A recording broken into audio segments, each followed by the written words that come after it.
All right, let's dive right into the high-stakes world of the digital SAT. If you're looking for one of the most powerful secrets to crushing the grammar section, I mean, a trick that can seriously boost your score, you're in the right place. We are going to crack this code. Right off the bat, we have to bust a huge myth. You know, a lot of us were taught in school that to sound smart, you need to use big words and these long, complicated sentences. Well, on the SAT, that's a recipe for disaster. The test isn't looking for a poet, it's looking for an editor. So what is this big secret? What's the deal? It really just comes down to one word: efficiency. This test is not designed to reward you for being fancy. It's designed to reward clear, direct, and efficient communication. Your goal is super simple. Say what you mean with the fewest words possible. And this, right here, this is the golden rule. Seriously, if you only take one thing away from this whole explainer, let it be this. When you're staring at a question, and you see multiple answer choices that are all grammatically correct, and they all mean the exact same thing, the test is basically screaming at you to pick the shortest one. That concise option, it's your new best friend. Okay, so let's be super clear about what concise actually means to the SAT. This isn't about being vague or cutting out important details. Not at all. It's about being precise. The correct answer has to deliver the exact same meaning, use the fewest words, and, this is key, have absolutely zero repetition. Any word that just repeats an idea is basically dead weight. You gotta cut it. And that, my friends, brings us to our main enemy, redundancy. Just think of it as the SAT's #1 pet peeve. The people who make this test, they love to set these little traps with extra words that just say the same thing over and over. Your job is to become an expert at spotting this fluff and getting rid of it. And you're going to see these traps everywhere. They usually fall into one of three buckets. First, you've got repeated ideas, where the sentence literally says the same thing twice. Second, you have synonyms stacked right next to each other, like new and innovative. Come on, they mean the same thing. And my personal favorite, these phrases that just explain the super obvious. Oh, and here's a perfect example, a classic trap. The reason why is because. We say this all the time in real life, right? But on the SAT, it's totally redundant. The word reason and the word because are doing the exact same job. You only need one of them.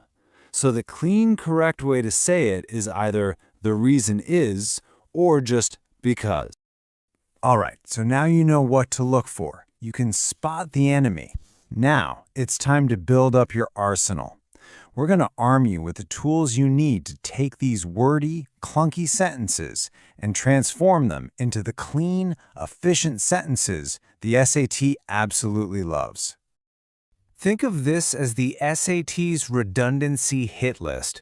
You should probably just memorize these. I mean, think about it. If a decision is unanimous, it's already complete. All planning is done in advance. A conclusion is the final part. History's always in the past, and a gift, by definition, is free. See? The first word in every single one of those is just fluff. Totally unnecessary. Here's another big one you'll see all the time. Due to the fact that. I mean, why on earth would you use 4 words when you can just say because? It means the exact same thing. It's clean, it's short, it's direct. On this test, it's always going to be the better choice. Okay, this next trap is a little sneakier. The test might add a phrase that seems like it's clarifying something, like a year that was recent. Well, we all know 2019 was recent. It's just stating the obvious. It adds 0 new information. So, chop. All you need is the year. Okay, hold on. Before you get too excited and start deleting everything in sight, There's a huge critical warning here. Being concise is the goal, but never, ever at the expense of meaning. You cannot cut words if they carry essential information. This is the one time when shorter is better can get you into trouble. Okay, so take a look at this sentence. It's totally correct, it's clear, and it tells us two important things. One, the results were surprising, and two, who they were surprising to, the researchers. Both pieces of information are there. But watch what happens if we try to make it more concise and just say, the results were surprising. Uh-oh. We've actually lost a crucial piece of the puzzle. Who was surprised? The public? The students? We don't know anymore. We've changed the meaning, and that makes it wrong. All right, you ready to put this all together? Let's talk about the master move. This is what I call the elite elimination rule. It's the ultimate strategy that combines everything we've talked about into a powerful two-step process you can use on test day to just knock out the wrong answers with total confidence. It's a simple two-step process you can use on every single one of these questions. Step one, you have to be absolutely ruthless. Scan those answer choices and immediately get rid of anything that's repetitive or wordy for no good reason. Then, for step two, you just look at what's left. If you have two or more options that are grammatically correct and mean the same thing, you know exactly what to do. You apply that golden rule and pick the shortest one. So, let's bring it all home. Here's your final reality check. The SAT writing section isn't trying to trick you with super complex grammar rules all the time. A lot of it is just a test of whether you can be a clear, efficient, and logical communicator. It's all about rewarding clarity and precision. This right here, this should be your mantra, your go-to thought process for so many of these questions. Say what you need to say. Say it one time, and then move on. That is the entire philosophy in a nutshell.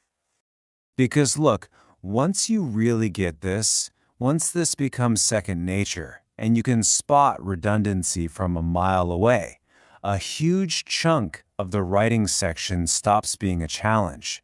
It just becomes automatic. The points are practically free. So the real question is, are you ready to make that happen?